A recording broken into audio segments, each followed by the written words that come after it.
17.5 বছর টেলিভিশনে ঢুকতে পারিনি। আমি যেহেতু আছি সেখানে, সেটিকে প্রচার করতে দেয়নি। চলচ্চিত্রের ভেতরও কিন্তু অবক্ষয় শুরু হয়েছে, সংস্কৃতিকেও গিলে খেয়েছে। যার হাতে নেতৃত্ব আমরা তুলে দিয়েছি, তারা কতটুকু ফেসিস্টকে চিনতে পারছে। যে লোকটিকে আমরা মনে করছি ফেসিস্টের অংশ, হয়তো তার সন্তান এই আন্দোলনে জড়িত ছিল।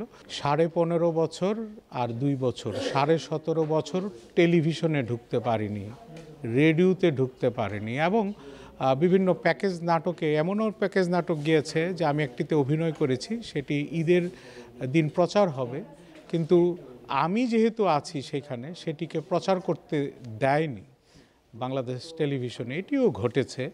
এবং আমরা যেহেতু টেলিভিশন রেডিওতে আমাদের সেই সুযোগটি হয়নি এবং আমাদের প্রতি তাদের অ্যালার্জি ছিল, সেহেতু যারা প্যাকেজ নাটক বানায় তারাও আমাদের সেভাবে নেয়নি। যারা বিভিন্ন চ্যানেলে করে সেখানে হয়তো আমাদের নিয়েছে।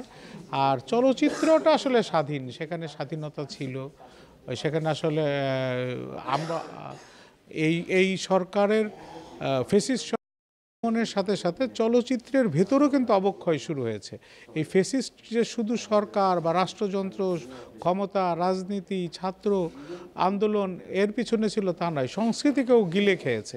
আপনারা দেখেছেন শিল্পকলাকে কিভাবে হজম করেছে, আমরা চলচ্চিত্র কিভাবে ধ্বংস হয়ে গেছে, 1000 সিনেমা হল কিভাবে 100 সিনেমায় নিয়ে এসেছে, এগুলো আপনারা বিরুদ্ধে আমরা ইতিমধ্যে মেগা স্টার চিত্রনায়ক আশরাফুদ্দিন আহমেদ উজ্জ্বলের নেতৃত্বে আমরা বৈষম্যহীন চলচ্চিত্র আন্দোলন গড়ে তুলেছি, এবং এটির মাধ্যমে আমরা ইতিমধ্যেই বিভিন্ন ফেসিস্ট কার্যক্রম বা যারা ফেসিস্টের সাথে সংযুক্ত ছিল তাদের সাথে আমরা চেষ্টা করছি তাদের কে বিরুদ্ধে কথা বলার। কিন্তু এখানে একটি জিনিস খুবই লক্ষণীয় এবং এটি আমাদের মনে রাখা উচিত, যে সরকারটি দেশ চালাচ্ছে, যে সরকারটি দেশের নেতৃত্ব আমরা সাধারণ মানুষ যার হাতে নেতৃত্ব আমরা তুলে দিয়েছি, তারা কতটুকু ফেসিস্টকে চিনতে পারছে।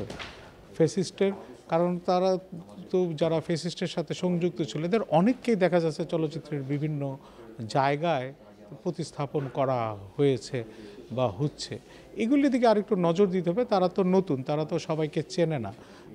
এই জন্য আমার মনে হয় যে একজন চলচ্চিত্রের যারা দীর্ঘদিন চলচ্চিত্রের আন্দোলন বা চলচ্চিত্রের সাথে সংযুক্ত ছিলেন, তাদের কাউকে পরামর্শক হিসাবে তাদের সাথে নিয়ে যদি তাড়াতাড়ি সেই কমিটিগুলি তৈরি করে, তাহলে আমার মনে হয় প্রকৃত মানুষ যাবে। তবে ইদানিং আমরা ওই কমিটির বিরুদ্ধে না, সেখানে আমাদের মানুষ আছে। হয়তো যে লোকটিকে আমরা মনে করছি ফেসিস্টের অংশ, হয়তো তার সন্তান এই আন্দোলনে জড়িত ছিল, তার প্রতিদান হিসাবে তো তার বাবা পেয়েছে, কিন্তু আমরা এটা চাই না। আমরা চাই তার সন্তানই পাক, যে ফেসিস্টের বিরুদ্ধে ছিল সেই পাক।